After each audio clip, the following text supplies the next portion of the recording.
You're going to finish Pico Park's dark mode? I've been intentionally ignoring everything mentioning that. I think it's a meme. I hope it's not real. I don't think the group's ever getting back together. I don't think any group's ever getting back together for Pico Park, I hope. And we'll just leave it at that, yeah. How do you think this affected their friendship?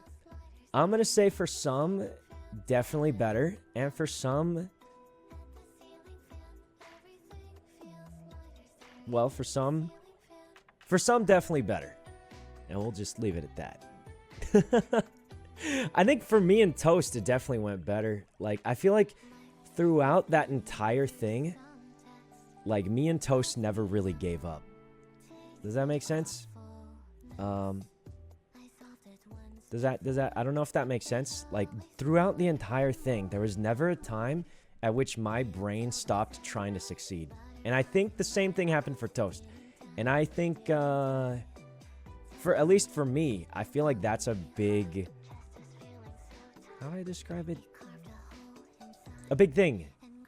Not improve. I don't know what the word... There's a word for it. But something about it is like when you're both struggling and you're both constantly thinking about how to succeed instead of just, you know, blaming people and going crazy. That's something, you know what I mean? Dude, Sydney was doing great too. So is Skara. I mean, I think, I'm going to say it, all of the WoW raiders were popping off. I think all the WoW raiders were popping off, at least mental-wise. Everyone made mistakes. I made a few mistakes too.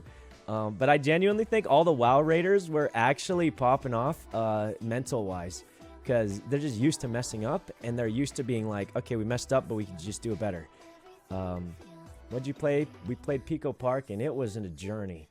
An absolute journey. Anyway, we're going to do some 1v1 games against Ellen first. It's time. Ellen? You just... Ellen? I just joined and said it's time. It's not a...